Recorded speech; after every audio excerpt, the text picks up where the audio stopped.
नमस्कार विद्यार्थी मित्रांनो, एबीसी एज्युकेशनच्या या ऑनलाईन प्लॅटफॉर्मवर मी आशिष भाकरे आपले स्वागत करतो। आपण महावितरण महापारेषणसाठी पेपर कसे येतात ते बघू। ठीक आहे ना, 20 प्रश्न असतात आणि 20 प्रश्नांना 10 मार्क्स असतात। म्हणजेच काय, एका प्रश्नाला अर्धा मार्क। तो कसा कमवायचा आहे ते बघायचं आहे, कारण इथे अर्धा मार्क महत्त्वाचा आहे। आता बघा, पहिला प्रश्न कसा राहील, खालील वाक्यातील चुकीचा भाग कोणता ते ओळखा। आता हे एक वाक्य दिलेलं आहे, हे वाक्य कोणतंही राहू शकते, त्याला काही बंधन नाही। ते जगातलं कोणतंही वाक्य राहू शकते, कोणत्याही विषयातलं, कोणत्याही क्षेत्रातलं कसंही वाक्य राहू शकते। त्यातील चुकीचा भाग कोणता ते ओळखायचं आहे। राहील मराठीतच, ठीक आहे ना। इंग्लिशमध्ये इंग्लिश असते, पण या ठिकाणी तुम्हाला फक्त मराठी बघायचं आहे, ठीक आहे ना, कारण तुम्हाला मराठीचेच 10 मार्क्स असतात 20 प्रश्नांना। ओके, आता बातमी, घडलेल्या घटना व त्यांचे परिणाम। बातमी, घडलेल्या घटना व त्यांचे परिणाम यांवर संपादक आपले मत परखडपणे मांडतो, अशा प्रकारच्या लेखनाला अग्रलेख असे म्हणतात। अग्रलेख, आपण जेव्हा कोणताही न्यूजपेपर बघतो त्यावर मधातल्या 4-5व्या पेजवर त्या लेख असतात, अग्रलेख असतात, ठीक आहे ना।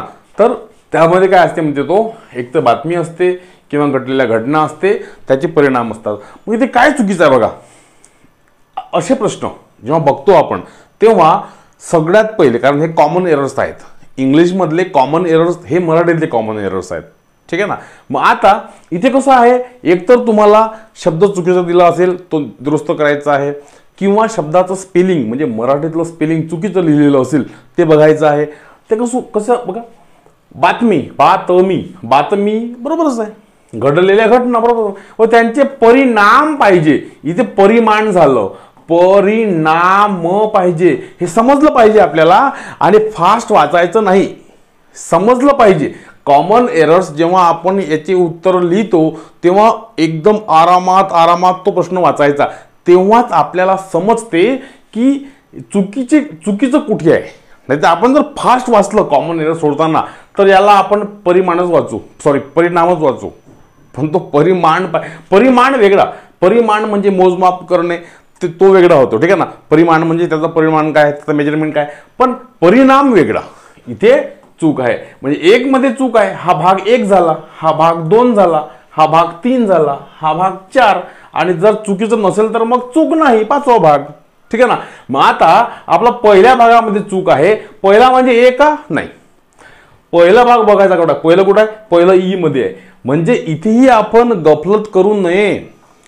पहिली तर गोष्ट, पहिले चूक शोधावी, चूक कुठे आहे, चूक इथे आहे। मग परत चूक होऊ नये म्हणून 1 कुठे आहे बघायचा, नाही तर मग भावनेच्या भरात समजलं आपल्याला, आलं उत्तर, टाकटिक करायचंच, असं नाही करायचं, ठीक आहे ना। बघा, या प्रकारचे प्रश्न आणि सराव, आता तुम्हाला 20 प्रश्न आपण यात दिलेले आहे, ठीक आहे। नेमकी प्रश्न कसे येतील, तुमचा पेपर कसा असेल, हे यात सगळं सांगितलेलं आहे। बारकाईने पहा, पूर्ण पहा, मित्रांसोबत सुद्धा शेअर करा। आणि हे प्रश्न, या 20 प्रश्नांच्या टेस्टमध्ये तुम्हाला सगळे टॉपिक्स मी शिकवलेले आहे, म्हणजे घेतलेले आहे, आपण सगळ्या टॉपिक्सचा इथे उलगडा केलेला आहे, ठीक आहे ना। फक्त यामध्ये उतारा नाही आहे, उताराला 3 गोष्टी आहे, 1, 2, 3 उतारा, एक उतारा, एक क्लोज टेस्ट आणि एक वाक्य जोडा, वाक्यक्रमाने लिहा, म्हणजे कॉम्प्रेन्शन, म्हणू याला कॉम्प्रेन्शन, आकलन। या आकलनामध्ये एकतर 5 मार्कांना उत्तर येऊ शकतो, किंवा 5 मार्कांना क्लोज टेस्ट येऊ शकते मराठीतली, किंवा 5 मार्कांना वाक्यक्रमाने लिहा असे प्रश्न येऊ शकतात। या टेस्टमध्ये आपण टाकलं क्लोज टेस्ट, दुसरी टेस्ट आहे ना त्यात आपण उत्तर टाकू, आणि तिसऱ्या टेस्टमध्ये आपण हे टाकू, ठीक आहे ना। हो, समोर काय काय हे सगळं या कोर्समध्ये मी शिकवलेलं आहे। हा कोर्स आहे एबीसी एज्युकेशन ॲपमध्ये, लिंक दिलेली आहे डिस्क्रिप्शनला। हा कोर्स तुम्ही जॉईन करू शकता, या नंबरवर कॉन्टॅक्ट करायचा अधिक माहितीसाठी, ठीक आहे। शिवाय ही टेस्ट सिरीज आहे जी आदिवासी विभागाला कामाची आहे, आणि तुमच्या कामाची आहे टेक्निकलच्या, ठीक आहे ना। आणि ही क्वेश्चन बँक आहे, यामध्ये 2000 प्रश्नांचा सराव दिलेला आहे। बघा, आड रानात शिरणे म्हणजे काय, आड रानात शिरणे, आड म्हणजे वेगळं काहीतरी, वेगळं आड, रान म्हणजे काय, वेगळं जंगल, वेगळ्या जंगलात शिरणे, वेगळ्या जंगलात शिरणे असं होतं का त्याचा अर्थ, नाही।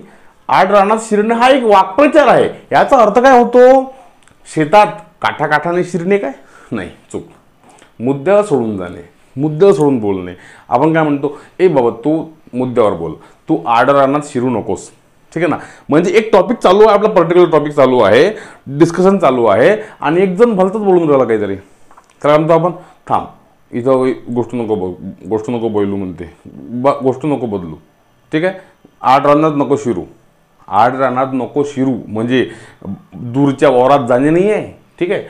अज्ञान दाखवणे पण नाही, वाकड्यात शिरणे पण नाही, वेड पांघरणे पण नाही, मुद्द्याला सोडून जाणे किंवा मुद्द्याला सोडून बोलणे म्हणजे आडरानात शिरणे. सूर्य या शब्दाला समानार्थी शब्द कोणता? समानार्थी विरुद्धार्थी 100% येते. समानार्थीचे 2 आणि विरुद्धार्थीचे 2 असे 4 प्रश्न तर ठरलेलेच असतात, म्हणजे तुमचे 2 मार्क्स. आता हा IBPSचा पॅटर्न आहे, IBPSचा पॅटर्न आहे, तर हा सर्वांनाच लागू होतो. असं काही पर्टिक्युलर नाही आहे की बाबा टेक्निकलचे प्रश्न असे असतील, IBPSच्या इतर एक्झाम्स अशा असतील, नाही. तर सारखंच आहे, सगळं एकच आहे. ठीक आहे ना. फक्त एवढंच की जनरल परीक्षांना 25 प्रश्न असतात, त्यांना 25 मार्कांना 25 प्रश्न असतात. तुम्हाला म्हणजे महाट्रान्सकोसाठी 20 प्रश्न असतात, पण 10 मार्क्स असतात. मग हे 10 मार्क्स जो कमवेल तो लागेल ना नोकरीवर. कारण तुमचं जे प्रोफेशनल नॉलेज आहे ज्यामध्ये 50 मार्क्स आहे, 20 मार्कांना तुम्हाला रिझनिंग आहे आणि 20 मार्कांना तुम्हाला ॲप्टी आहे. ठीक आहे. हे तर तुम्ही करूनच घ्याल ना, हे तुम्ही करूनच घ्याल, तुम्हाला हे करावंच लागेल. पण जो माणूस, जो व्यक्ती हे 10 मार्क्स कमवेल तो लागेल, कारण हे सगळ्यांना माहीत आहे. परंतु मराठी भाषेवर आपण आपली जरी मातृभाषा मराठी असली, पण तरी पेपरमध्ये मात्र आपल्याला मार्क्स मिळत नसतात. त्यासाठी अभ्यासच करावा लागतो. आणि म्हणून हे तुमचे 10 मार्क तुमची नोकरी ठरवणार आहे. ठीक आहे ना. 15 दिवस असो, 2 महिने असो, की 5 दिवस असो, की 2 दिवस असो, तुम्ही अभ्यास स्टार्ट आताही करू शकता मराठीचा, काही हरकत नाही. समजलं. पटापट लेक्चर्स पाहिले, पटापट सराव प्रश्न सोडवले, तर तुम्ही जे काल होते ते आज नाही राहत. तुम्ही कालपेक्षा आज एक स्टेप पुढे आलेले असता. ठीक आहे. आणि म्हणून किती वेळ आहे आपल्याकडे हे नका पाहू, आपल्याकडे वेळ आहे काहीतरी, तर तुम्ही अभ्यासाला सुरुवात करू शकता. आता बघा, सूर्य या शब्दाला समानार्थी शब्द नाही कोणता म्हणतो तो. मग आता आपल्याला मंदार, भास्कर, दिवाकर, सुधाकर आणि दिनेश हे नावं आहे, हे माणसांची म्हणजे पुरुषांची नावे आहेत. तर आपण मंदार पण ऐकलं पुरुषांचं नाव, भास्कर पण ऐकलं, दिवाकर आहे, सुधाकर आहे, दिनेश आहे. आता यामध्ये सूर्याला समानार्थी शब्द कोणता नाही असं म्हणतो तो. आता आपल्याला सूर्याला समानार्थी शब्द कोणता आहे हे माहीत असलं पाहिजे. म्हणजे वाचन गरजेचं आहे, वाचन आलंच. तुम्ही टोला मारू शकत, टोला तुम्ही कसाच नाही मारू शकत, कारण इथे ऑप्शन्स 5 असतात.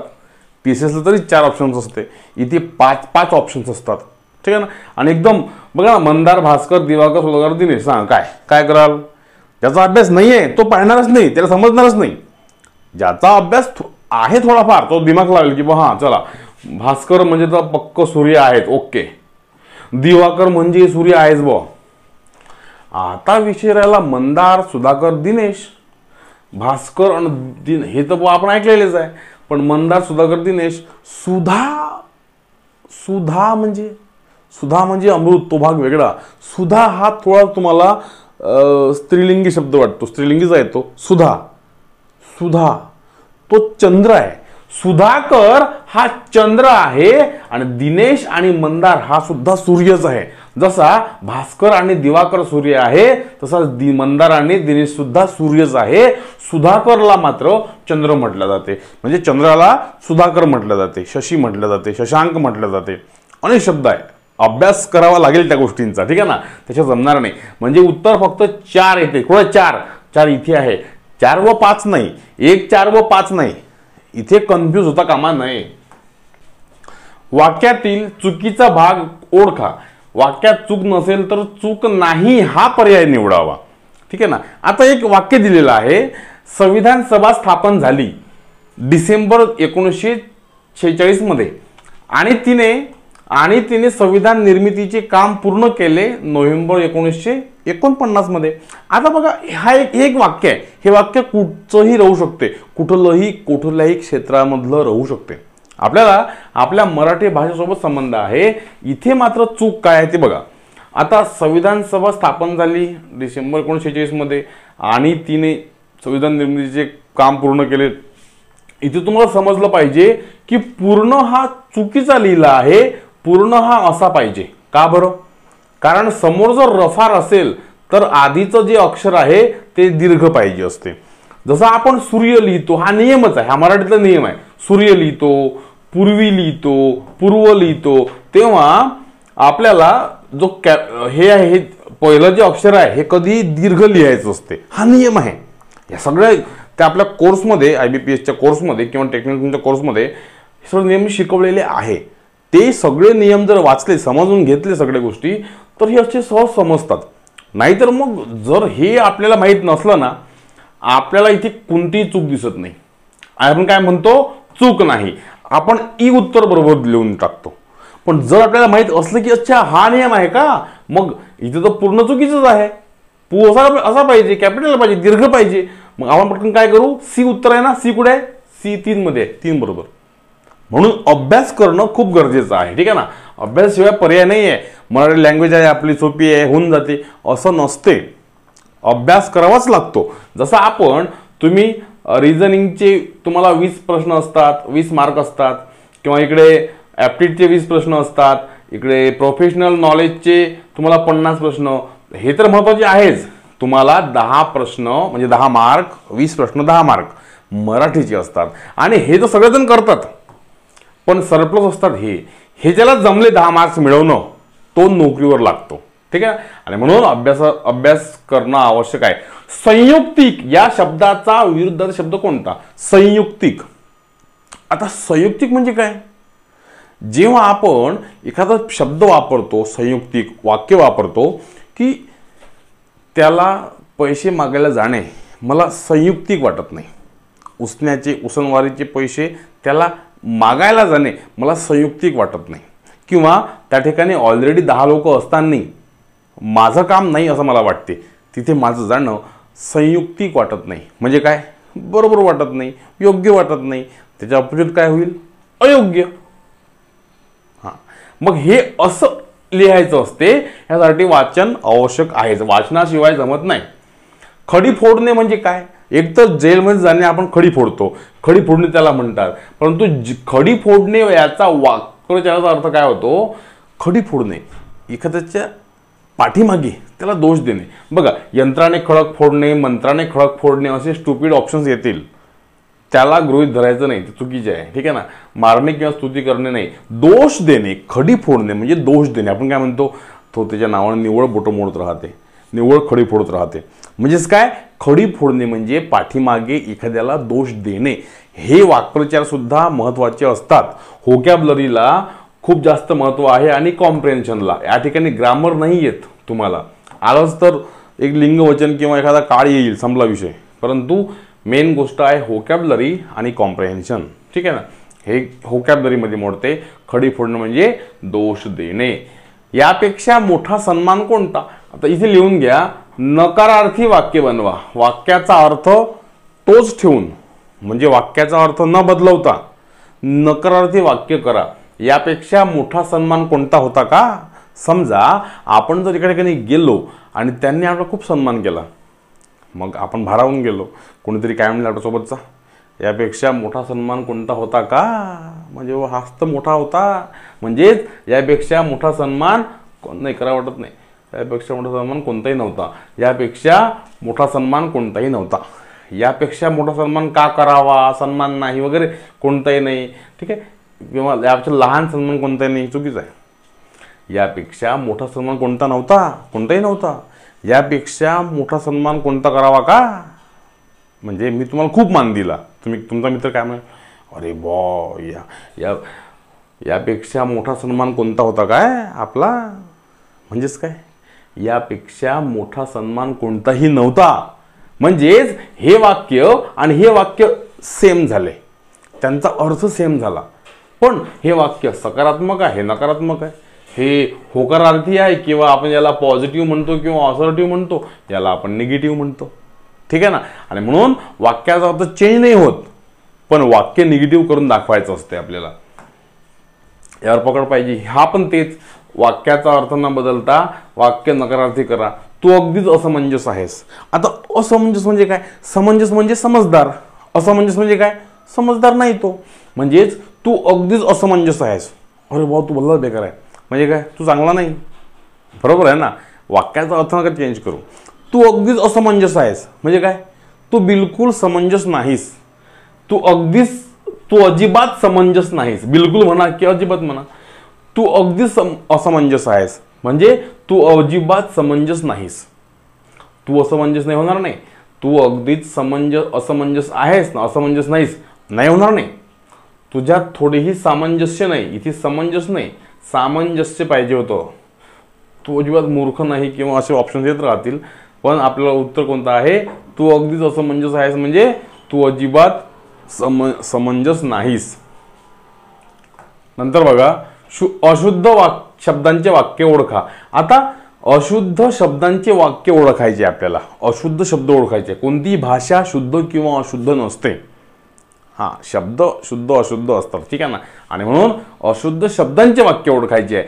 या ठिकाणी त्याने 1, 2, 3 आणि 4 असे वाक्य दिले आणि त्या वाक्यांमध्ये कोणत्या वाक्यात अशुद्ध शब्द आहे तो ओळखा. आता अशुद्ध म्हणजे काय? समजा जर मी लिहिला तर हा अशुद्ध मी झाला, चुकीचं आहे. मी असंच पाहिजे. जेव्हा कोणतंही सिंगल लेटर असते असंच पाहिजे. मी, ही, ती, तू, थू, शी, गु, ठीक आहे ना. हे शब्द सगळे दीर्घच असले पाहिजे. आणि म्हणून बघा, याला म्हटलं जाते शुद्ध. हा मी अशुद्ध आहे, ठीक आहे ना. आता बघा वाक्य ओळखा. त्या ठिकाणी 1, 2, 3, 4 असे वाक्य दिलेले आहे. इंग्रजीत लिहिणारे भारतीय लेखक ही जमात आता पुष्कळ मोठी झाली आहे.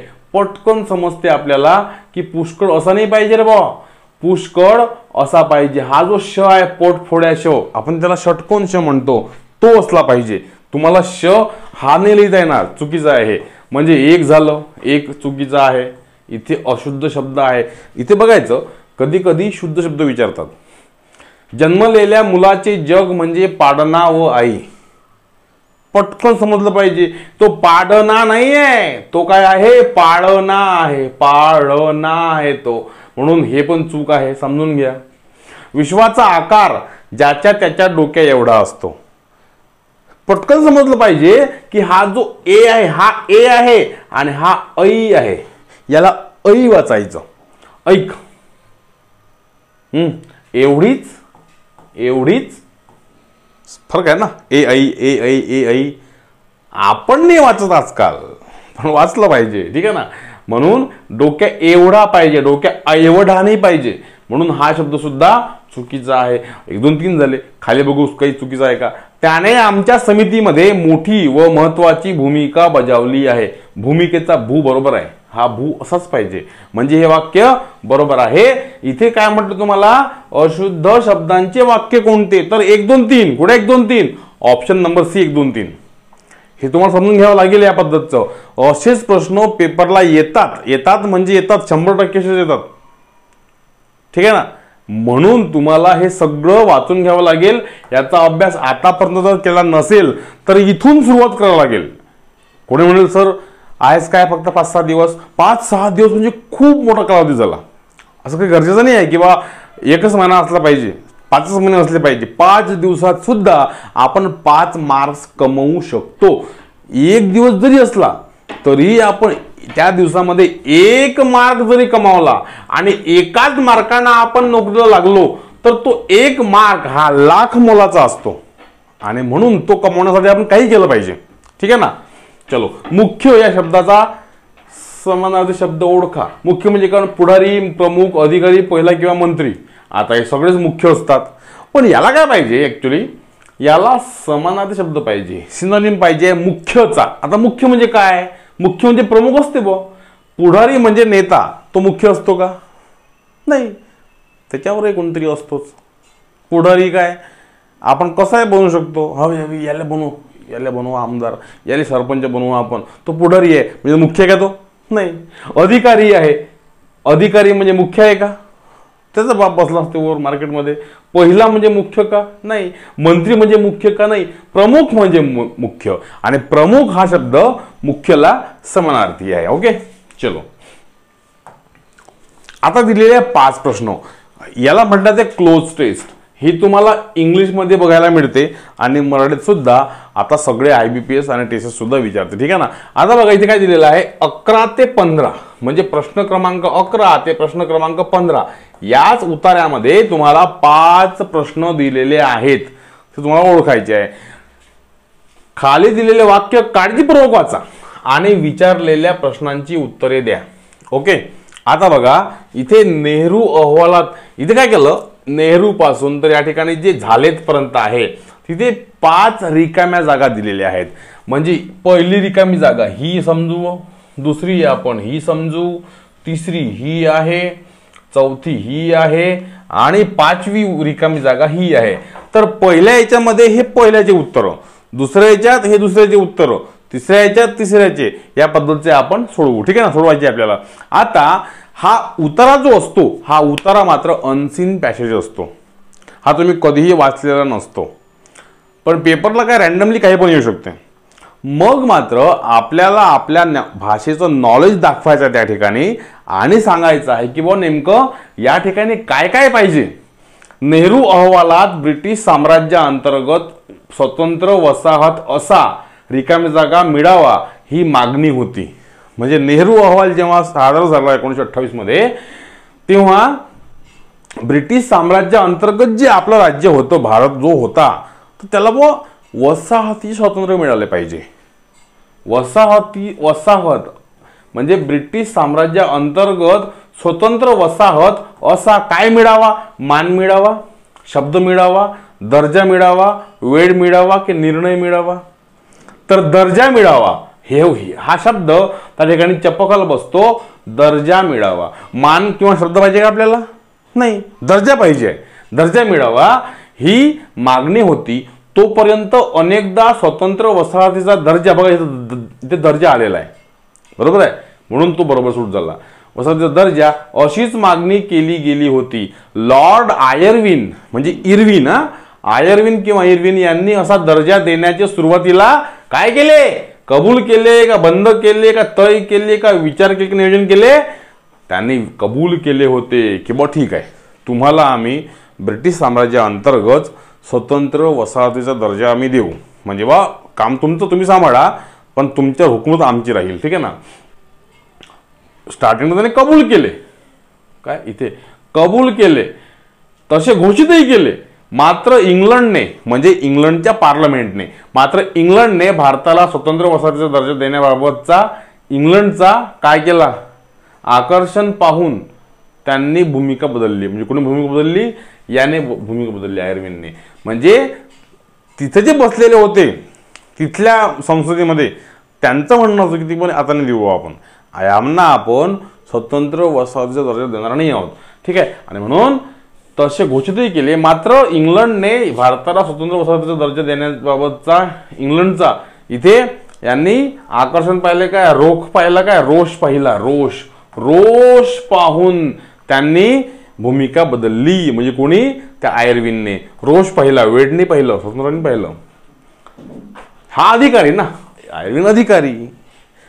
पार्लमेंट म्हणते करू नका, देऊ नका, रोष आहे, आमचा रोष आहे त्या भारतावर, किंवा त्यांचा रोष बघितला असेल, रोष शब्द बोलले नाही प्रत्यक्षात ते, पण रोष नाही कोणतं काम नाही, रोष आहे. ठीक आहे ना.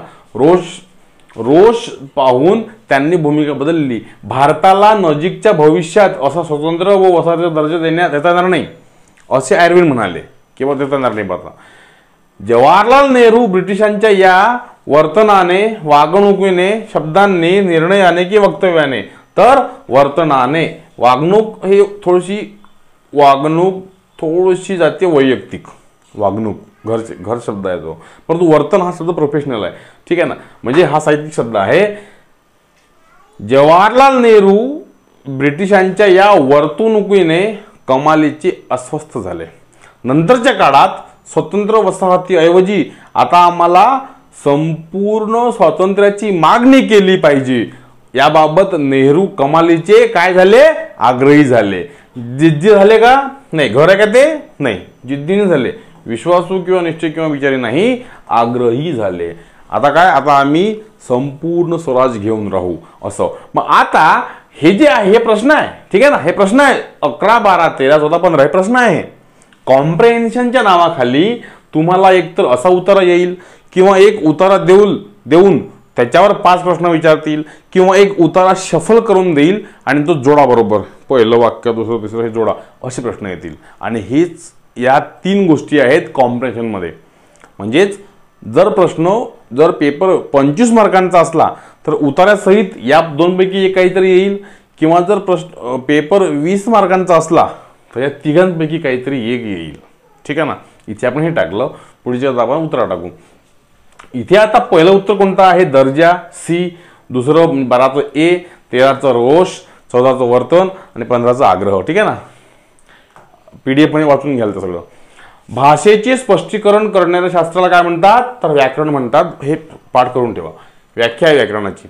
अनुस्वाराच्या उच्चारानुसार भिन्न असलेला शब्द कोणता? अनुस्वार. संक्षिप्त बघा, या ठिकाणी स वर अनुस्वार आहे, प्रत्येक स वर अनुस्वार आहे. मग अनुस्वार तर दिला, पण उच्चार कसा वेगळा आहे ते बघा. म्हणते उच्चार कसा वेगळा आहे ते बघा. उच्चार कसा वेगळा आहे? संक्षिप्त, याला आपण संक्षिप्त म्हणतो, पण याला आपण संशय असं म्हणतो. याला आपण संवाद बघा, संवाद असं म्हणतो. याला आपण संसार असं म्हणतो. याला आपण संहार असं म्हणतो. म्हणायचं असं असते, लिहायचं असं असते. समजलं का? हा मात्र संक्षिप्तच आहे. याला आपल्याला संक्षिप्त असं नाही म्हणता येत, हे चुकीचं आहे. त्याला आपण त्याचा उच्चार तो काय म्हणतो? उच्चारानुसार भिन्न कोणता आहे? बघा, मग हा भिन्न आहे, ए भिन्न आहे, तो संक्षिप्त आहे. हा मात्र संशय. याला तुम्ही संशय असं नका वापरू, याला संवाद असं नका वापरू, याला संसार असं नका म्हणू, याला संहार असं नका म्हणू. याला म्हणा संहार, याला म्हणा संवाद, संवाद, संशय, संसद. ठीक आहे ना, या पद्धतीचं. आता इथे ABCDE वाक्य दिले आणि तो काय म्हणतो? खालील वाक्य प्रमाण भाषेनुसार लिहा. प्रमाण भाषा म्हणजे काय? जी सर्वांना लागू पडते. महाराष्ट्रात जी लिखापोडीची भाषा आहे तिला आपण प्रमाण भाषा असं म्हणतो. इथे त्यांच्या सर्व पुस्तकामधून उलगडणारी ह्या शहराची व्यक्तिरेखा एकत्रितरित्या या ग्रंथात चावायला मिळते. चावायला नाही, वाचायला पाहिजे आपल्याला. त्याने दिलं चुकीचं, आपल्याला ते करेक्ट करायचं आहे. तर त्याचं म्हणणं असं आहे की बघा, त्यांच्या सर्व पुस्तकाचा पू असा पाहिजे. पुस्तकामधून डगणारी नाही, उलगडणारी ह्या शहराची नाही पाहिजे. या शहराची व्यक्तिरेखा लिहिताना तुम्हाला असं लिहायचं आहे. हा ती असा पाहिजे, दीर्घ ह्रस्व पाहिजे. एकत्रितरित्या या ग्रंथात चावायला मिळते का वाचायला मिळते? वाचायला मिळते. तर हे सगळे नियम, हे सगळं करेक्शन कुठे आहे? पाहू आता आपण. त्यांच्या सर्व पुस्तक, इथं पू बरोबर आहे, पुस्तकांमधून उलगडणारी या शहराची व्यक्तिरेखा एकत्रितरित्या या ग्रंथात वाचायला मिळते. इथला मी हा असा पाहिजे होता. म्हणजे हे उत्तर चूक. म्हणजे इतके भयंकर प्रश्न येतात. मग तुम्हाला समजायला पाहिजे की नेमकं शब्द चुकला कोणता, चूक कोणता आहे, बरोबर कोणता आहे, वाक्य कोणतं चुकलाय. याला म्हणतात कॉम्प्रेन्शन. अशुद्ध शब्द ओळखा, शुद्ध शब्द ओळखा. यासाठी तुमचं वाचन चांगलं असलं पाहिजे, मराठीचं सुद्धा. ठीक आहे ना. म्हणून मी चुकीचा आहे म्हणून हा ऑप्शन कट झाला. त्यांच्या सर्व पुस्तकांमधून बरोबर आहे. उलगडणारी बरोबर आहे. या शहराची व्यक्तिरेखा एकत्रित या ग्रंथात वाचायला मिळते का मिळते पाहिजे, म्हणून हा ही चूक. त्यांच्या सर्व पुस्तकांमधून, त्यांच्या सर्व पू बरोबर आहे, पुस्तकांमधून उलगडणारी चूक. हा ड नव्हता पाहिजे, म्हणजे हे पण चूक. त्यांच्या सर्व पुस्तकांमधून उलगडणारी या शहराची व्यक्तिरेखा एकत्रित या ग्रंथात वाचायला मिळते, हे वाक्य बरोबर आहे. म्हणजे डी करेक्ट आहे. आता ई चुकीचं कापू. त्यांच्या सर्व पुस्तकांमधून दू नाही पाहिजे, धू पाहिजे. म्हणजे हे चुकीचं आहे. उत्तर डी लिहा. असेही तुम्हाला अभ्यास असला पाहिजे. ग्रंथांची नावं, मोठ्या पुस्तकांची नावं, लेखकांची नावं पाठ करून ठेवा. त्याची PDF दिलेली आहे आपल्या ॲप टेलिग्रामवर. टेलिग्राम ABC एज्युकेशन नावाने आहे, ते तुम्ही जॉईन करून घ्या. ठीक आहे ना. ABC एज्युकेशन या नावाने टेलिग्राम आहे, तो ग्रुप आजच जॉईन करून घ्या. त्यात मी सगळे हे PDF टाकून देतो. ठीक आहे. ग्रामगीता हा ग्रंथ कोणी लिहिला तर तुकडोजी महाराजांनी लिहिला. कांदा पडला पेवात आणि पिसा हिंडे गावात या म्हणीचा अर्थ काय? कांदा पडला पेवात, पेव म्हणजे काय? आधी आपल्या घरी पेव राहायचं, धान्य साठवण्यासाठीचं. ठीक आहे. तर कांदा पडला पेवात आणि पिसा हिंडे गावात म्हणजे गोष्ट जवळच आहे, आपण पाहून राहिलो बाहेर. काखेत कडसा गावाला वळसा ही त्याला सिनोनिम आहे. ही म्हण त्या म्हणीची समानार्थी म्हण आहे. कांदा पडला, कांदा जर एखाद्या खड्ड्यात पडला असेल तर त्याला गावात कुठेतरी शोधत राहणे, चूक. कांदा जर पेवात पडला तर सापडत नाही, चूक. आपण एखाद्या द्विधा मनस्थितीत चूक. एखादी वस्तू जवळच आहे पण इतरत्र शोधणे म्हणजेच काय? काखेत कडसा गावाला वळसा म्हणजेच कांदा पडला पेवात, पिसा हिंडे गावात असा. ठीक आहे. थांबू इथे आपण. आणखी एक टेस्ट घेईल मी. ही समजा पहिली टेस्ट नंबर 2 पण घेऊ आपण. ठीक आहे. बाकी 3 लेक्चर जे आहे ते विविध टॉपिक्स कसे कसे समजून घ्यायचे आहे ते बघू. ठीक आहे. त्यापूर्वी हे जर कोर्स तुम्ही जॉईन करून घेतले जे दिलेले आहे स्टार्टिंगला, तर आणखी तुम्हाला मजा येईल. ठीक आहे ना. हा टेक्निकलचा कोर्स आहे. महावितरण महापारेषण तुम्ही लिहिलेलं असेलच या ठिकाणी. टेक्निकल कोर्स आहे. IBPS पॅटर्ननुसार आहे. मराठी आहे. 5 ऑप्शन्स आहेत आणि इंजिनिअरिंगच्या सर्व स्पर्धा परीक्षा, महाजिनको, ट्रान्सको, कोणत्याही परीक्षा ज्या इंजिनिअरिंगच्या आहे, ठीक आहे, त्यासाठी हा कोर्स लागू आहे. या फोनवर फोन करायचा, मॅडमला विचारायचं की कोर्स कोणता घ्यायचा, कसा घ्यायचा, कसं सगळं. ठीक आहे. चलो. आणि इथे आदिवासी विभाग जरी दिसत असेल पण मराठीचा कोर्स आहे तो, IBPS मराठीचा, तो घ्या किंवा हा घ्या.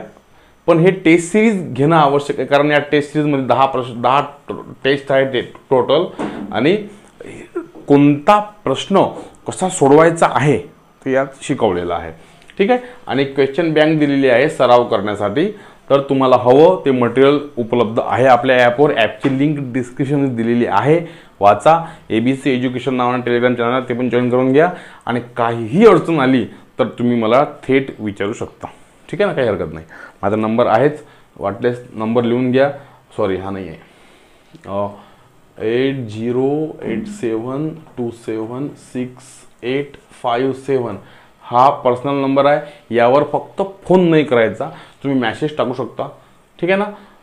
जी तुम्हाला अडचण येईल तो मॅसेज टाका. मी जेव्हा फोन पाहतो तुमच्या अडचणींना उत्तर देतो. ठीक आहे ना. हरकत नाही. आणि जो नंबर हा आहे 76 वाला, तर हा ऑफिसचा नंबर आहे, तुम्ही कधीही कॉल करू शकता. ठीक आहे. थँक्यू. मित्रांसोबत शेअर करा आणि कमेंट करताना तुमचं जिल्ह्याचं नाव लिहा पहिले. ठीक आहे. थँक्यू.